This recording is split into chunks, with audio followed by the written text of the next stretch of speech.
Hey, how you doing? This is John, and welcome to John's Long Box. Today we're doing Sunday comics. I did not do Sunday comics last week because my sister died suddenly, and you know we're dealing with that. So I'm sure everybody can understand. I see I got two people watching. Just let me know. Sounds good. Video's good, and I'll filibuster for a couple of minutes till I get a comment, and then we'll continue. Sorry about the glare on this. I got to do something about this. I put a light overhead exactly where I was going to be sitting, before I even considered doing a comic book channel. But as you can see, it's just creating this glare. So I got to put like a screen over it. Okay, I lost my viewers. Okay, there we go. So I'll filibuster for a minute. So here we are. This is Sunday Comics. This is John from John's Long Box. Bucky 749 had requested this comic when I showed it in my my magazine cataloging my comics. I can't even talk. Sunday is always so difficult to wake up. So let's start all over again. Hi, how you doing? This is John, and welcome to John's Long Box. Today we're doing Sunday comics with a showcase on the Deadly Hands of Kung Fu. Let's check this out. This is the Deadly Hands of Kung Fu. This is number 11. And what this was Marvel Comics did a line of magazines. There's a bunch of reasons. One of the reasons is comic sales were kind of lagging for a little while. A lot of news vendors and newsstands were threatening to get rid of comic books because they were too small and not taking up they were taking up too much room for too little profit. So they decided to make magazine size comics and sell them at a higher price. Hey, Bucky's here. Everybody, Bucky's here. That's okay, Bucky. No, everybody's sick these days. How you doing, Marcus Kellergrew? Good to see you. Thank you for coming.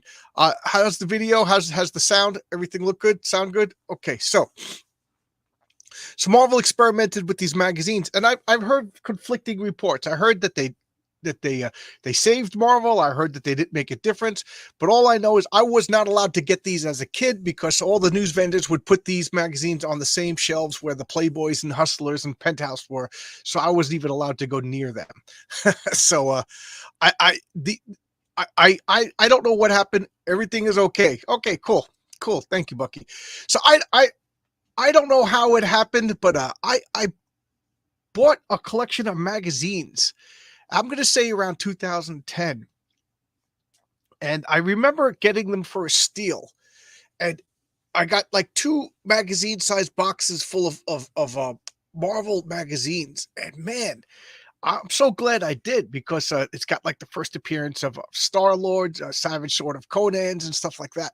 Deadly Hands of Kung Fu, stuff that I never got to see as a kid. So I'm so happy that I got these, and I'm still working my way through. As you can imagine, me reading comics, I try to read 5 comics a day, and I've been doubling up on it because for the past like month or two, excuse me, I've been really slacking on my comic book reading. So as you can see, I'm like incentivized by doing that. What you're reading, every time my stack gets pretty big. So anyway, focus. Okay, so we're doing Deadly Hands of Kung Fu. Bucky asked me to do a video on this, and I knew that I was going to do it on a Sunday Comics, but I didn't do Sunday Comics last week because my sister died. So this is the special Billy Jack issue. This is April issue number 11 of Deadly Hands of Kung Fu. Martial arts mayhem. Oh, let's read. Martial arts mayhem or moral violence. No man can stand against the Deadly Hands of Kung Fu. So this wonderful Neil Adams cover of Billy Jack. Billy Jack was a phenomenon. I remember seeing Billy Jack as a kid. I saw it a few times as an adult, but I am no means an expert on Billy Jack. You want to hear something funny?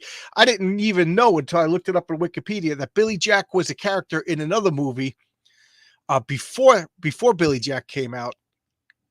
And there was a couple of sequels. And in the 80s, they were thinking about making another one, but it got abandoned. So it's the same Billy Jack never got to be in the Marvel team. Maybe he needs to team up with Secret Seven for an adventure. What is Bucky talking about, the Secret Seven? Thank you, Bucky. I play a role-playing game called Villains and Vigilantes, and in my role-playing game, there's a group called the Secret Seven. There were a group of 7 heroes that did stuff in the 50s and 60s that nobody is allowed to know about because it was top secret missions. So what it is like my friend's character is dealing with the ramifications of the actions of the Secret Seven. The Secret Seven were good guys, and there were Johnny West. Johnny West was their leader. To me, Johnny West to me was like my Doc Savage. He was like John Wayne. He was an actor. He was a cowboy. He was Roy Rogers, but he was also like, as he was in movies, they would go on locations and he would fight, espionage missions, in his downtime, and that was his cover. That he was like a singing cowboy star. He was also an astronaut. Blah blah blah. And the Ernest Hemingway, Gina the Jungle Queen. Some of them I made up. Some of them. So there was Johnny West, Gina the Jungle Queen, Ernest Hemingway, Charles Atlas was their strongman. Count Dante, the deadliest man alive. Jimmy Woo, a secret agent who I then realized that I must have unconsciously plagiarized Marvel, because there was a Jimmy Woo in Agents of S.H.I.E.L.D. And the seventh one, that's going to drive me nuts. Why can't I remember the seventh one? Oh, the seventh one was Jimmy's character. He time traveled and he joined. So he was solving the ramifications. Later on, he time traveled and he was one of the original Secret Seven. So there you go. Now we're all up to speed to what Bucky's talking about. And then, so there you go. If anybody wants me to talk about that, I keep threatening that I'm going to do a showcase on my adventures for V&V. But if you want, you could go to Villains and Vigilantes, www.villainsandvigilantesforum.com, and you could read all of the adventures of the Secret Seven. I never got these magazines either. Yes. Okay, so that brings us back to the Deadly Hands of Kung Fu. So thank you, Bucky, for that wonderfully fun tangent. So let's open this up. Prepare to be disappointed, everybody. Okay? Are you ready to be disappointed? Okay, so let's open this up. We got this movie poster over here, The Trial of Billy Jack. So this came out for the sequel of Billy Jack, The Trial of Billy Jack, which I've never seen. Anybody see it? Let me know if it's any good. I'm going to have to rotate this back and forth because a Secret Seven showcase needs to happen. Yeah, absolutely right. That would be fun. That'll be fun. Bucky, become a member of the Villains and Vigilantes Forum, www.villainsandvigilantesforum.com. Let me know, because I haven't got a new member over there. I've been running that website since, I think, 1999. Okay, so this is Volume 1, number 11, and these are all of the stories. Let's look at the indicia over here. The Deadly Hands of Kung Fu. What year is this? 1974. 1974. All right. So, as always, the letters page. I always like to check out the names. I already checked this out. I do not know any of the names, but I always like to look to see if I recognize any of the names. All right. And here's where you send your letters to. And a different editorial in Blood Unchanged. That's a neat. Yes. That's a neat Adams. Yes, it's a neat Neil Adams cover. I do think that Neil Adams is neat, and I think he's neato, and I also think he's peachy keen. The first Billy Jack is good. Yes, I've seen the first Billy Jack a few times. I have not seen the sequel, and I'm sure Kevin knows better than me. But Kevin, Billy Jack was a character in another movie beforehand, like a secondary character. Do you know the name of that movie? It's escaping me right now. So a different editorial in Blood Unchanged. So what it is it's talking about, I do think that this Deadly Hands of Kung Fu, it suffered from a filler, meaning I do think that they had a page count that they had to follow, and I think they just filled up a lot of the page count with filler. So this is an editorial of why there's a new person writing editorials. Does it matter? Does it matter? But Don McGregor is now writing the editorials. And Don McGregor, for those of you who don't know, is a comic book writer. He wrote, to me, the most influential or the definitive Black Panther in Jungle Action. And it was him taking on, apartheid in South Africa. I'm so tired of stories about racism, but keep in mind, this was the late 70s, and apartheid was a big deal, and it was in South Africa, and Black Panthers in Africa. So I thought it was a perfect platform for the Black Panther comics. So there you go. So yeah, Marcus Kelligrew says Adams had a certain derangement syndrome. Yes, he did.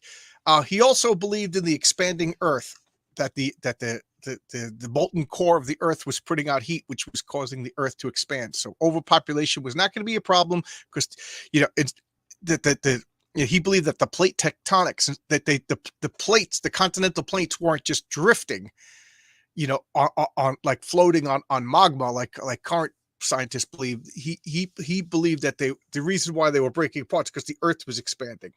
So all the continents were drifting away from each other. I don't know. Yeah, Neil Adams did have a certain derangement. You think that's Wild Billy Jack inspired the pro wrestler? Did you see the Billy Jack parody Pinky and the Brain did? They did an episode called Oh no, that's funny. I got to check that out. I like Pinky and the Brain. That's funny. So here we have Shang-Chi, the master of kung fu, looking exactly like he looked in the movie. I was about to ask a question that I immediately knew the answer of. I was going to say, why did I can't think of the actor's name. What's his name? The guy who played Shang-Chi in the movie.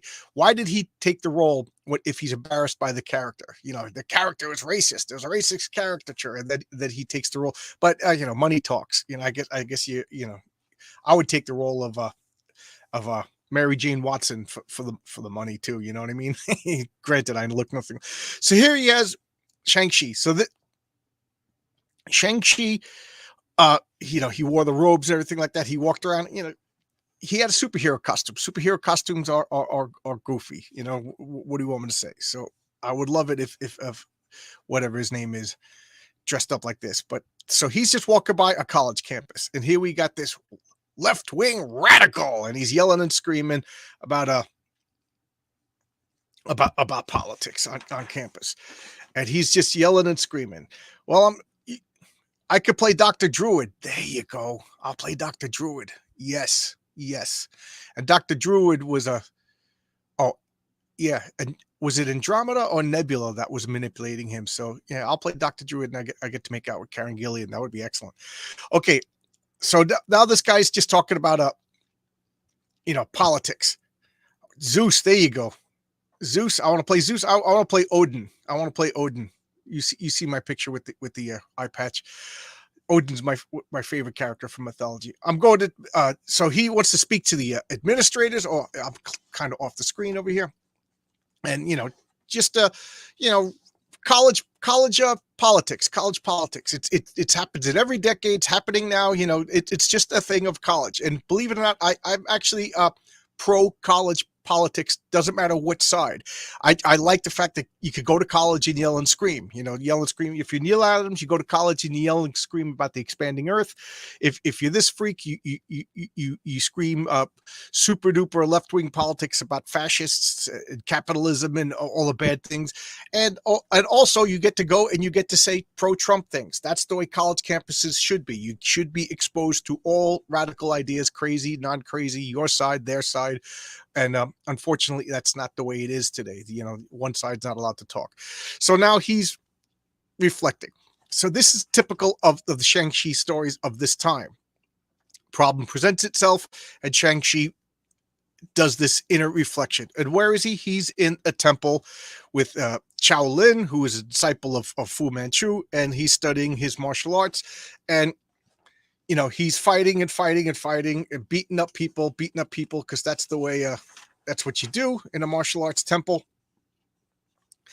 And, a lot of kung fu action. Why is there kung fu action when it's really just self-reflection? Because over here is where the actual meaning of this past 2 pages, but because it's a visual medium, it's a kung fu, it's the deadly hands of kung fu. You gotta have kung fu. So now he wants to, so he beats all the stooges, and he wants to talk to Chow Lin, and he's talking to Chow Lin. And what does Chow Lin say?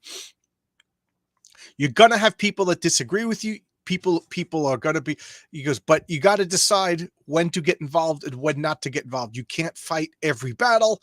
You got, intelligence is knowing how to fight. Wisdom is knowing when to fight, kind of thing. And now he's, pulled out of this when he's like, what about you? Don't you want an Oriental program? So this is identity politics. he's looking at Shang-Chi. Shang-Chi is Chinese, so he has to be interested in Oriental studies, right? Shang-Chi couldn't be on campus because, whatever, underwater basket weaving or rocket science. It has to be Oriental student because, who's the racist here? The progressive liberal white guy is the racist. And he's like, don't you want to learn about your own culture rather than the plastic culture of America? Self-hating America. And Shang-Chi, I love this answer. I wish to learn of all cultures, although I have devoted most of my studies to my homeland. He goes, you saying you don't want to get involved in what? The issues. He goes, what are the issues? The student's right to study what he wants, to get involved in the world, to learn about other cultures and other realities. I will teach you what I know of my culture if you will teach me yours.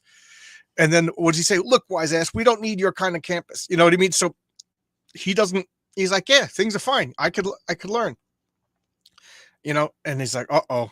This guy's he's stirring up trouble. Here comes the dean of university over here. And let's see. What does he say? Bucky, they need to do a Odin and Frankenstein versus Dracula. Okay, I'd read that. That's what comics. Shang-Chi means country life in English. Does it really? Because in the comics they always say it means the rise and fall of the spirit. Basically, is underwater basket weaving a real thing? No, that's just like the whenever they're talking about useless majors, that's always like the stereotypical answer. What they say, you go to college and you want to waste your time to learn underwater basket weaving. I always say you want to go to college and take up space. That's what I did. All right, break it off. Go to your class. The dean is break it up. He's like, hold on, Chalker. I guess that's the name of because this is a lawful student. Even a hotshot. So beat it, professor. So this lunatic starts fighting the professor.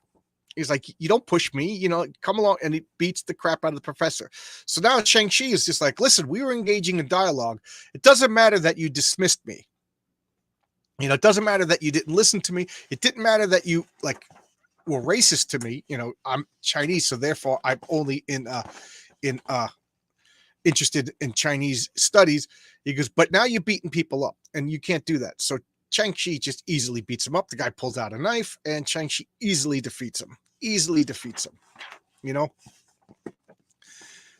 And of course, if you've seen the Warriors, things are going cool until the girl shows up. And then what was Atlas says, who's that? And he goes, that's Trouble. So Trouble shows up, the hot dean daughters. And she comes out and she's like, this guy beat up my father, and you look at her, she's all sexy and coy and everything. And he's like, now because the dean, my father, he's friends with the governor, and he called the governor, and now the governor's going to call the National Guard. He's like, can you stop it? Shang-Chi was just like, as far as he was concerned, it's over. And he was like, I don't know. So now the National Guard shows up. So of course, what are they talking about? Kent State. Okay. What is it? I'm translating you. So Kevin, you speak Chinese too? Kevin is like, he knows everything. Jeez. His channel, he's starting up his own channel. It's going to be a real interesting channel. Can't wait. Okay. They got the guns, but we got the numbers. So here we're doing Jim Morrison stuff and chanting. And remember, your orders: no students set foot in the building, and no force unless you're provoked. So look at the horrible fascist. This is just like typical storytelling. There's stereotypes on each side. He's super left wing, and these are hardcore, ready to crush your head soldiers. You know what I mean? Like that's what. Simple storytelling. There's always been politics in comic books. Yeah, look how bad this politics is. It's just stereotypes on both sides. So they're yelling and screaming, and off the pigs. And what do we have here? The guy throws a bottle, doesn't even hit him, and the soldiers are ready to start shooting. It's like, what are you going to do? You're going to this pisses me off. What, are you going to shoot because of a bottle? You bottle? I love that. That is the coward's play. Like the Hamas guys, they throw rocks at this, or they give rocks to little kids, and the little kids throw rocks at the Israelis, and then then they shoot like, oh, they were just throwing rocks. You don't throw rocks at people. You don't throw bottles at people. You know what I mean? Like, if I'm walking down the street, I don't get to throw a rock at a cop, and then when the cop shoots me, I'm like, it was just a little rock. It's so stupid. Grow up. So you already know I can't stand this guy, but he already just punched the professor for no reason. So now things go crazy. They're all throwing rocks, and what does Shang-Chi do? Please, Now, who's this guy? He looks like a sleepwalker in his pajamas. That's the dude from the afternoon. Yeah, violence is not the answer. He's like, violence is the only answer. I love that. Violence is the answer. But keep in mind, Shang-Chi grabbed the guy and threw him on the ground. So now they won't listen. And what are you going to do? So now, of course, he cuts into his memories. And that's Fu Manchu. Remember, in the comic books, Fu Manchu was Shang-Chi's father. And at the time that it was just Shang-Chi, Fu Manchu was created by Sax Romar in novels in I think like 1929. It's the Sax Romar estate still owns the rights to Fu Manchu, although Bucky probably knows, and I'm sure Kevin knows, if Fu Manchu is public domain now, because the Sax Romar estate was always wanted a like exorbitant rates to use their character, and that's why if you read the comic of the League of Extraordinary Gentlemen, Fu Manchu was the villain, and he was not in the movie because they did not want to pay the exorbitant rate, which is silly, because now they're getting a large percentage of zero, which is nothing. They could have got a small percentage of a large number if they had made a deal. The pro, okay, what is this? The pro-based Billy Jack's, his name Billy Jack Hayes, said that the actor who played Billy Jack was a great guy. I'll take your word for it. The official name of China is Zhangguo or Shang, which means country or center. Shi or Qi means energy of life. So I don't speak. Oh, okay. There we go. I love that when people break down words. That is so cool. Because in the comic, they always say that Shang-Chi means the rising of the tide, but who knows what if these Marvel editors really know what they're talking about. Anyway, I was talking about Fu Manchu. So Fu Manchu is created as like an embodiment of the yellow peril. Was it racism? Yeah, but it was 1928. So, the past is a foreign country. I hand wave a lot of stuff from 100 years ago. You know what I mean? So I read the first the first Fu Manchu novel because I got into a series of I got to read all of the novels where comic books were inspired from, and I got to say it was a tough read. I didn't particularly like it. I bought the follow-up novel, and I really should check it out. But so he is like an evil doctor. They stopped calling him Fu Manchu and started calling him the Doctor for a while, and then the evil doctor, and now I think they rolled him into the Mandarin. So how the movie and the comics kind of coincided, but he was always experimenting himself, making his age, de-aging himself. He's slowly becoming demonic. You see, he has like pointy elf ears, and he took a white woman who ended up like loving him because she wasn't held hostage, and I guess he is supposed to be charming or mesmeric or something like that, and that was Shang-Chi's mother. So in the comics, I always thought this was brilliant, that Shang-Chi was the living embodiment of duality. And you see here we have the symbol, the yin and the yang, the duality. That is, and he is the personification of that. He's half Chinese, he's half white, he's half of the East, he's half of the West. His father is evil, his mother is good. He lives in Hong Kong, so even though he's Chinese, he's also British. He's torn by all of this. He's raised to be violent. His father raised him to be an assassin. He wants to be a philosopher. He is conflict, just perfect. And he's very stoic. He thinks about everything, and he's nothing like that in the movies. In the movie, he's just this goof. Oh, and what do we got over here? The Fu Manchu books are public domain, but the estate still owns the rights to Dr. Fu Manchu. Okay. I knew Bucky would know. Fu Manchu book. Okay, typo. So this, I always joke like Sammy Shu, whatever his name is. I forget the name of the actor that plays Shang-Chi in the movies. He always says something about like, you want to see another Fu Manchu Shang-Chi movie, and I'm like, well, I want to see an actual Shang-Chi movie with the character from the comics, not karate slacker guy. That's what he was, karate slacker guy. So this Fu Manchu always has these sexy chicks luxuriating around, and he's just he's actually Fu Manchu, as he's the evil mad scientist, but he's also like a brilliant person. So he's talking to his father, and keep in mind, Shang-Chi at this point is supposed to be like 16 years old. He left his father when he was 14, and he's about 16 years old. He's like a young kid. So now he's in the middle. Is the left wing kids, the right wing soldiers, the hot chick in the middle, because that's the it's 50% over here, 50% over here. She's the 1% that causes the chaos, and he's like, I'm not gonna fight, and the soldiers are gonna bring out the guns, ready, aim. No, no, no. One of the soldiers is good. We're not gonna fight. We're not gonna fight at kids, and also they're throwing rocks at them. So the soldier hits Shang-Chi. So, this guy assaulted Shang-Chi, the soldier assaulted Shang-Chi, and now it just a riot starts. And who gets shot but the hot chick? Hot chick gets shot. And now there's just a fight going on. Shang-Chi just wants everybody to stop. He's on nobody's side. He's hitting the hippies. He's hitting the soldiers. Violence is not the answer, but let's kick the crap out of everybody. Stop, stop, stop, stop, stop. And then I love this. So he's aiming the gun at Peters, the guy who started everything. Don't shoot me, don't shoot me, don't. And he starts crying, and he pushes it out of the way. He takes the shot, and he wakes up in the hospital. I got to show this. He wakes up in the hospital with Blackjack Tar and Sir Dennis Nayland Smith. They are the English spies. They're like James Bond before James Bond that employ Shang-Chi. So Shang-Chi in the comics is a British secret agent. He works for MI6, the same agency as James Bond.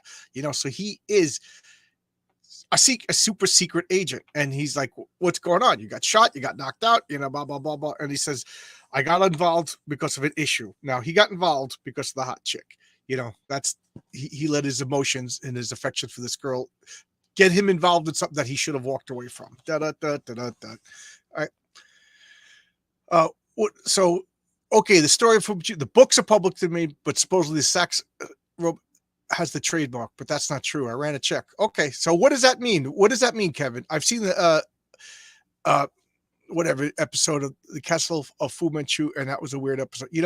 I know I'm going to catch hell for saying this, but I cannot stand Mystery Science Theater. Oh my God, it's just not funny. I would rather just watch those movies on my own and make my own jokes.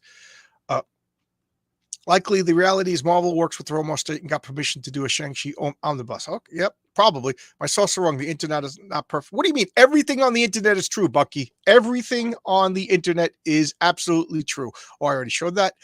Bucky, I checked. Okay. All right, so now we got these ads, which I love. I love these ads, And you ready? You ready for disappointment? Here is the Billy Jack.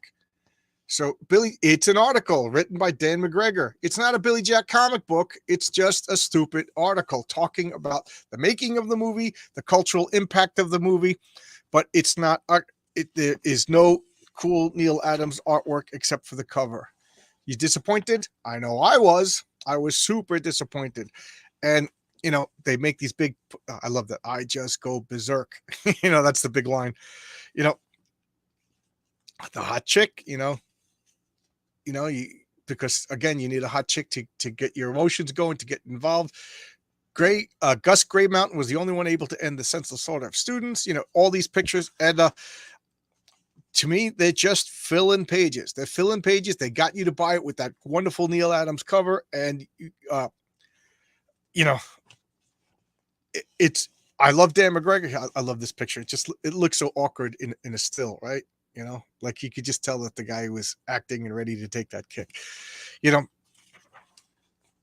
here is Billy Jack being escorted by the police in handcuffs. And there you go. So an article. And here we got Where Bruce Lee stuff. Pretty cool. So, and then we have the verdict on the trial of Billy Jack. So again, it's an article. There's no Billy Jack comics, cartoons, illustrations, drawings in this Deadly Hands of Feng Ku. How's that for my mouth not working? So you're going to watch the movie The Castle of Fu Manchu? Maybe. Marvel decided not to use the trademark to avoid an issue. Okay. There's a lot of public domain issues Marvel doesn't want to step into. The Submariner, yes. Yeah, the Submariner is public domain. It's funny that you would it's not funny. I mean, we're talking about a Fu Manchu, so I guess public domain issues are going to pop up. But I don't understand how Fu Manchu could be public domain, but the trademark could still be owned, but I'm not a legal person by any sense of the word. It's no secret that I'm working on my own comic. I'm making up all my own characters because first off, I'm not interested in using other people's characters, and I'm especially not interested in using public domain characters. I know for some reason public domain characters are pretty hot right now, and I do think that's cool. But me personally, I do not want to I don't want to play with other people's toys. I want to use my toys. So there we go. They should make a one-shot Billy Jack versus the Kingpin. Okay, yeah, go ahead, Billy. Go ahead, Bucky. That's all yours. Billy Jack versus Fu Manchu. How's that? There you go. 2 public domain. The Kingpin is still owned by Marvel, as far as I know. So I did not see this movie. The Bleak. So what is it? It looked. What does he go to Vietnam? Is this Billy Jack in Vietnam? You know, more photograph. And again, the trial of Billy Jack. And look at all the wasted space. Do you understand what I'm saying? I think that they look at this page as far as wasted space. Look at that. They could have put another photograph, another still over here, but I think they just fill in this comic, this magazine for page breaks. I mean, just look at this. I know. I love this ad though. I never read any of these Doc Savage novels. What is the name of the first Doc Savage novel? Because I'm interested in reading them, and I got to get the first one. So there you go. There's all the Billy Jack stuff. You know, you disappointed? I know I was. What do we got here? Prior to the Supreme Court of the United States decision of Daystar, I love Kevin. You know, Kevin, you're like Kevin. All of your quotes, you should put working like the Star Trek computer. You know, you ask it to Kevin. Kevin, tell me about trademark law. Working prior to the Supreme Court of the United States decision of Daystar versus 20th Century, there was a question to be whether trademark protects public domain. It does not, but you can still be sued. Kevin, you probably are the only one who gets that, the Star Trek computer voice.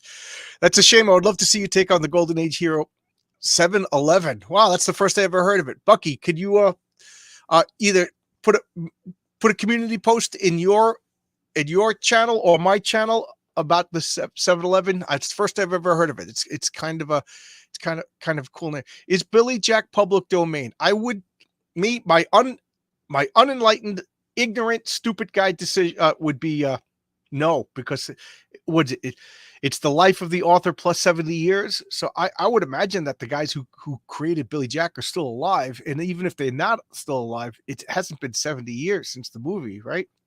So I would imagine that unless you do what Bill Willingham did and you release stuff into the public domain.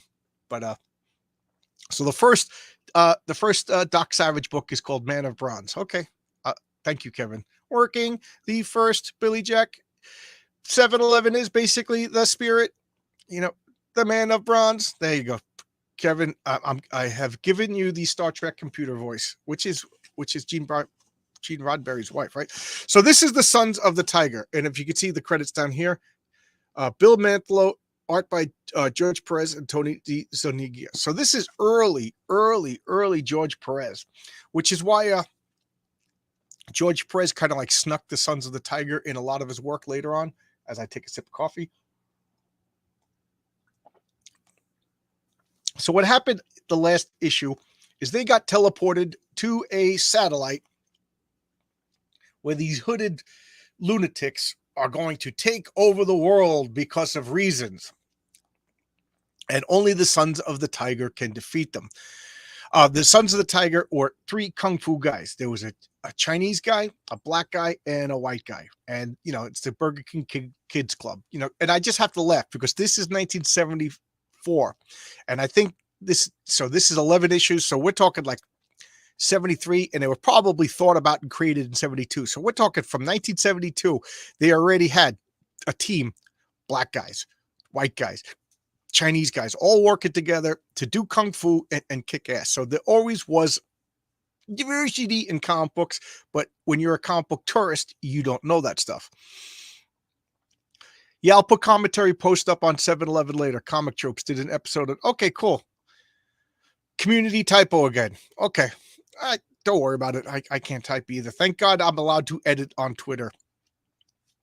So we got Bob Diamond. Bob Diamond is the white guy. He's like the Brad Pitt of the time. He's the good-looking, white, blonde, blue-eyed actor who he's doing research on kung fu movies. So he goes to this guy whose name I can't remember, and he trains him to do kung fu. Turns out that Bob has like an affinity for it, and he's like a what's the word? A protege? Not a protege, a phenom.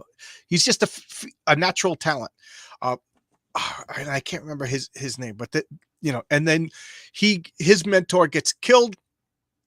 He gives him these jade amulets, so he gets the head of the tiger, and these guys get paws, and it gives them like. I think it is so cool, and it needs to be explored. And yes, I ripped this idea off when I was a kid and put it into my comic books. This amulet.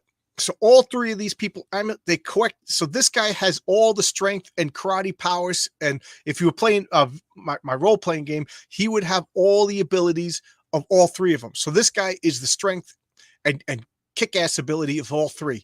This guy is the strength and kick-ass ability of all three. This guy is the strength and kick-ass ability of all three. So really, the Sons of the Tiger collectively are like 9 kung fu experts. You know what I mean? So I just think that's so cool. And then later on, they got disgusted somewhere. I forget what issue it is. They get tired of being the sons and they throw away the amulets. And Hector So I think his name is, he picks up all the amulets and he puts it on, and he becomes 9 times as powerful as himself, and he becomes the White Tiger. And again, George Perez continues with that. I loved those comics. Okay. Oh, did the White Tiger and Son of the Tiger? Yeah, did White Tiger and Sons? See, yeah. So keep in mind though that the Sons of the Tiger, even without the amulets, they are, you know, kick-ass martial artists. You know, Shang-Chi, John Byrne always said that the specialist is the best. So, you know, Superman is an all-purpose hitter, but the Flash specialty is speed. So the Flash has to be faster than Superman. Otherwise, what's the point of the Flash?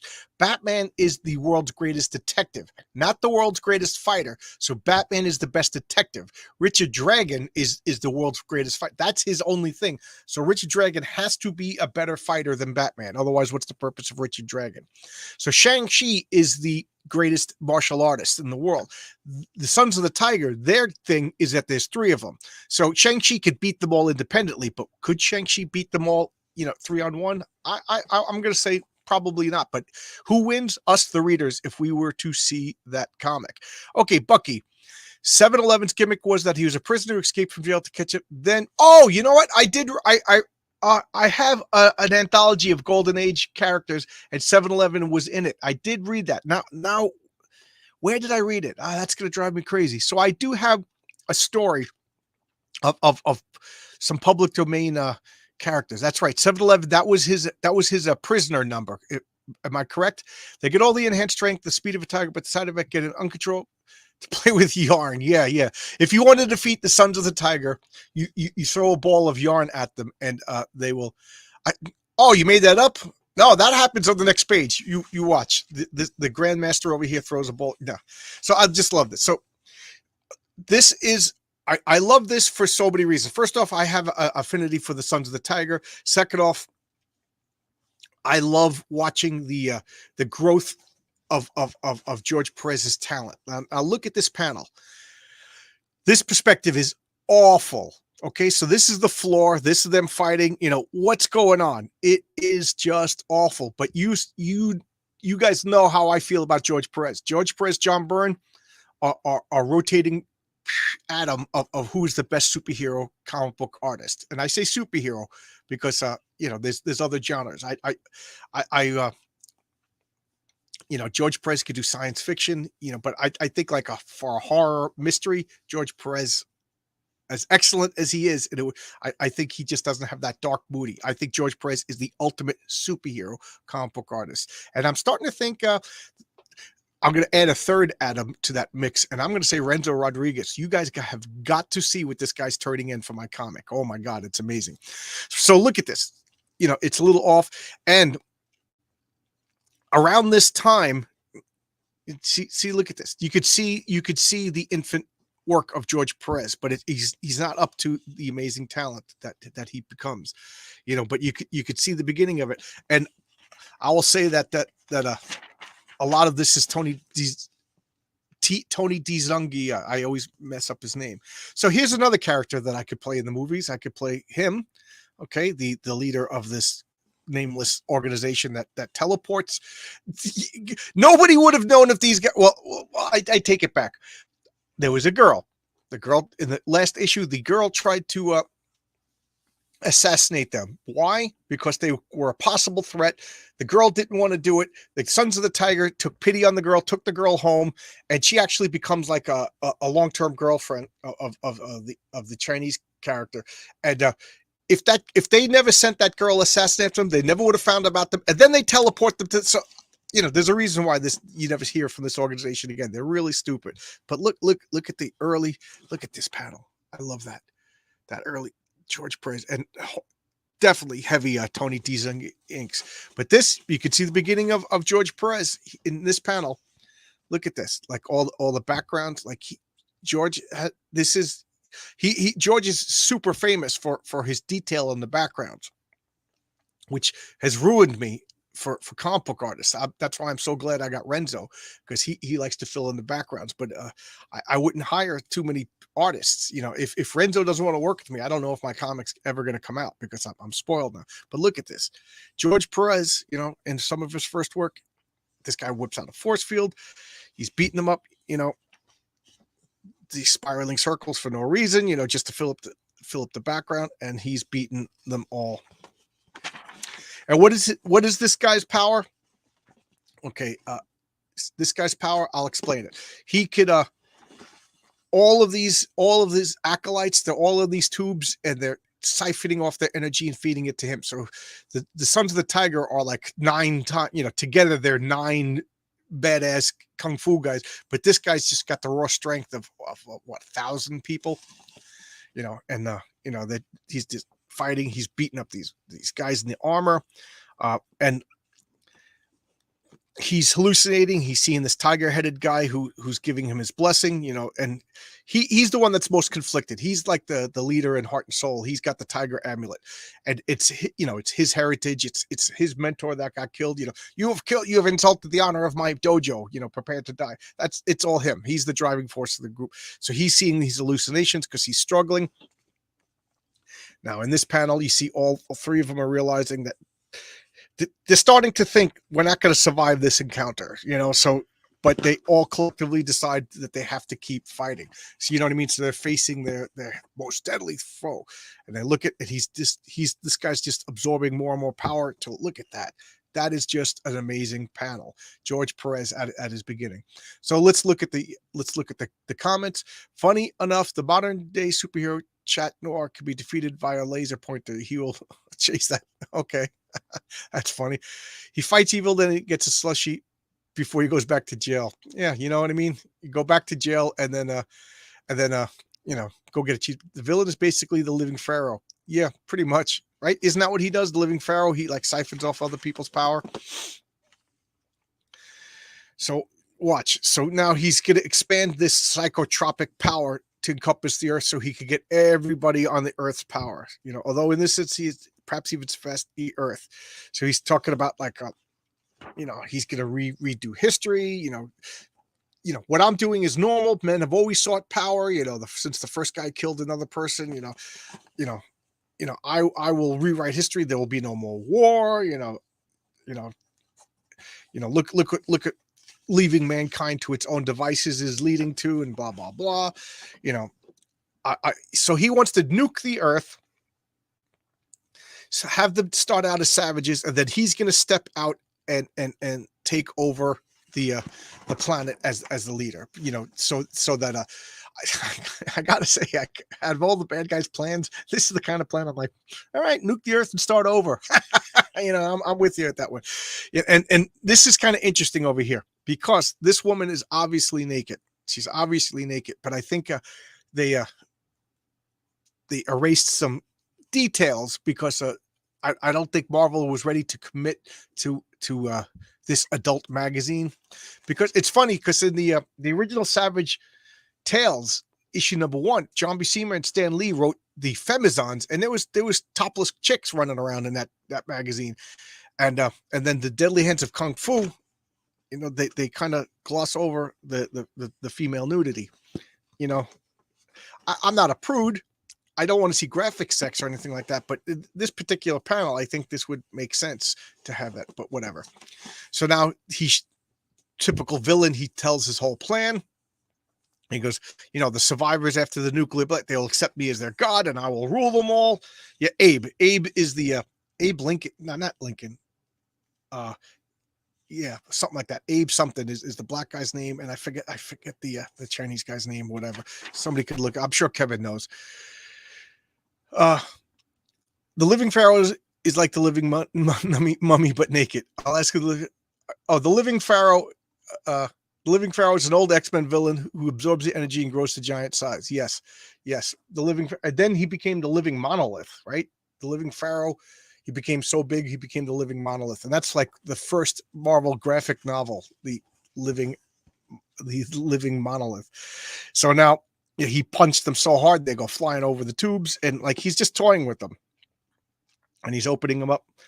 You know, these guys are all mindless because he's controlling them. And now they have to fight their way through not just this godlike being, but now like hordes of they're not innocent because they voluntarily joined this project. But again, you could see the limitations of early George Perez. The perspective's all messed up. You know what I mean? We're looking directly down, but yet these guys can't possibly be walking on that floor.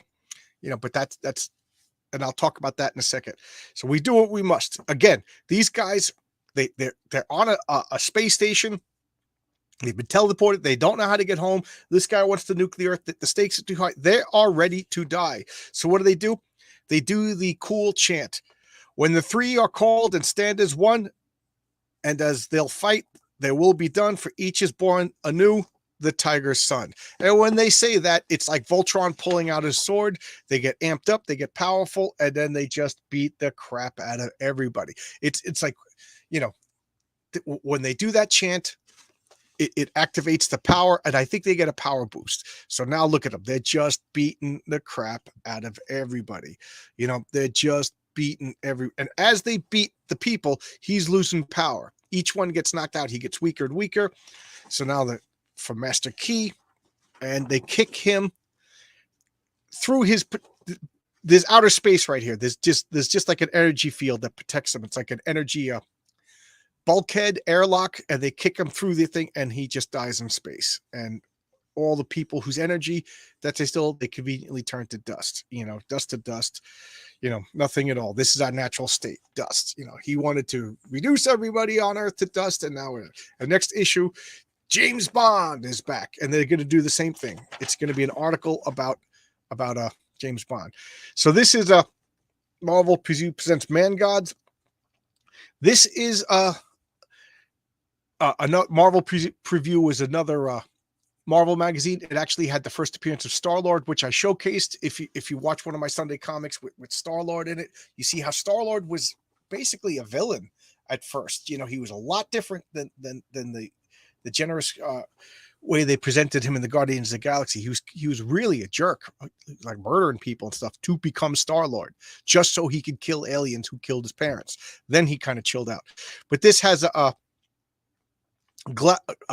comic book story of Gladiator, the story that inspired Superman. Kull and the Barbarians. I do not have that. I do not have Kull. You get this phonograph, and you listen to the phonograph, and you get kung fu powers. And again, this is just this is just a spam. You know, they make this gigantic thing just for an article of advertisement to subscribe. They didn't need to be that big. But you do definitely need an impossible, super dynamic bodybuilding course in this comic.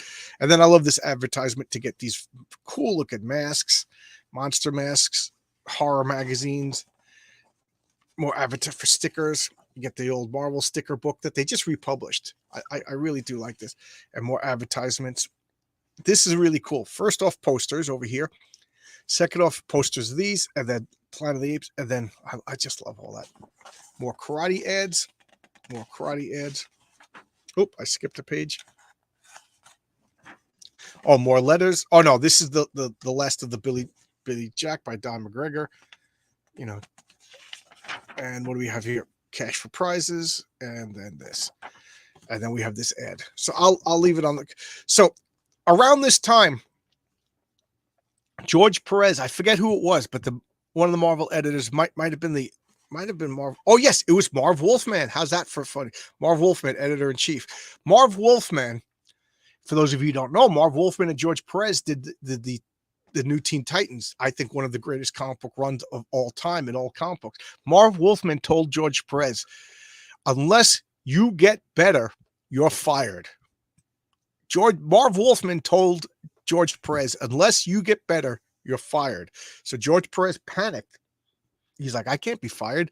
And he said it was the best advice ever. It scared him into getting better. And then Marv Wolfman and George Perez created one of the greatest comic book runs of all time. But he said for like 10 years, he hated Marv Wolfman, but he gave him the best advice. He says, you're getting sloppy. Your perspective's all wrong. See, at this time, Marvel Comics cared about draftsmanship. When I say draftsmanship, I'm talking about like all the non-sexy stuff of comic books, backgrounds, details, lines of sight, perspective, all that stuff. I'm sure Kevin could correct me if I'm using the term incorrect, but that was a big deal back then. You know, backgrounds, you know, the dynamism of the panel layout rather than just the ability to draw. That was all draftsmanship. And as much as George Perez could do the figures, he could do the punches, his draftsmanship was off. And they told him, get better or you're fired. We need a captain yesterday and Super King. Okay, Bucky. That chant reminds me of another one when Might and Magic as a villain's play. Okay. Yeah, they have a lot of that. Frankenstein and Gilman, heroes and villains. Frankenstein, he wasn't a hero, and he wasn't. Remember, he killed Elizabeth. He killed Victor's wife. Heroes don't do that, you know. So Frankenstein, Frankenstein is a novel about two villains. You know, that Frankenstein later on becomes, like, towards the end of the book, he repents. He realizes he was a bad guy. But as Steve Ditko would say, how many people do you need to kill before you're a murderer? The answer is one. You kill one person, you're a murderer. Elizabeth had nothing to do with it. And the Gillman was just an animal acting out its base nature to procreate. That's what the Gillman. So it's neither a hero nor a villain. It's an animal. So there you go. That's today's video, The Deadly Hands of Kung Fu, because Bucky 749 requested it. And you asked for it, you got it. Toyota, a new idea for Billy Jack. I just had Billy Jack versus the werewolf. There you go. There you go. Billy Jack versus Mad Max. How's that? Billy Jack versus Mad Max, both at their height. So there you go.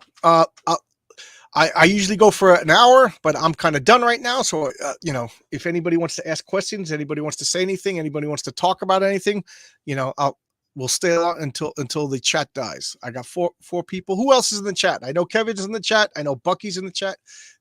Other two, say hello. Let me know who's in there. I just saw a comment, and then thanks for doing my suggestion. No, Bucky, you got good suggestions. Go over. Bucky 749 has his own channel. Go check out Bucky's channel. He's one of my buddies. Bucky's been one of my earliest supporters. So you know, check this out. This is some. Oh, Abrax is here. How you doing, Abrax? This is some fan art my friend Anton Griffin drew of my character, the Patriarch. He's like, I want to do some fan art. Tell me what does he do? I said, one of the things he does is he stops a meteor. So he like that, and he's drawing it. I said, make him look roughed up. You know, he's getting beat up. He acts like he's Superman, but he's nowhere near as tough as Superman. You know, so his costume's kind of roughed up. I think he did a good job. That's my buddy Anton. Anybody's interested, he's taking commissions. You know, one hand washes the other. This is the first image Renzo drew of the Patriarch. We changed him up a little bit because I didn't want the silhouette to look too much like Superman. And here is the rough layouts for his debut. This is page 2 of the comic. This is the pencils of page 1, pre-inked. and I have other stuff, but I'm not going to showcase. I'm not going to give away the comic. So there you go. Anything else anybody want to say? Any other comments, concerns, questions? Nice fan art. Yeah, Anton Griffin. Uh, you can find him on Facebook as Anton Griffin. He's a buddy of mine. He's does a lot of cool artwork, and he's trying to break into comics. So there you go. So all right, looks like we're winding down. Thank you guys for showing up at 12 noon. I'm going to be talking with Dan Sen, a live chat. So I'll be back at noon. I'm going to go have my breakfast, make some more coffee. So I'll nice and animated for Dan. So I'll see you guys later. And thanks a lot for coming. And remember, tomorrow is Monday music. All right. Goodbye, everybody. Bye-bye.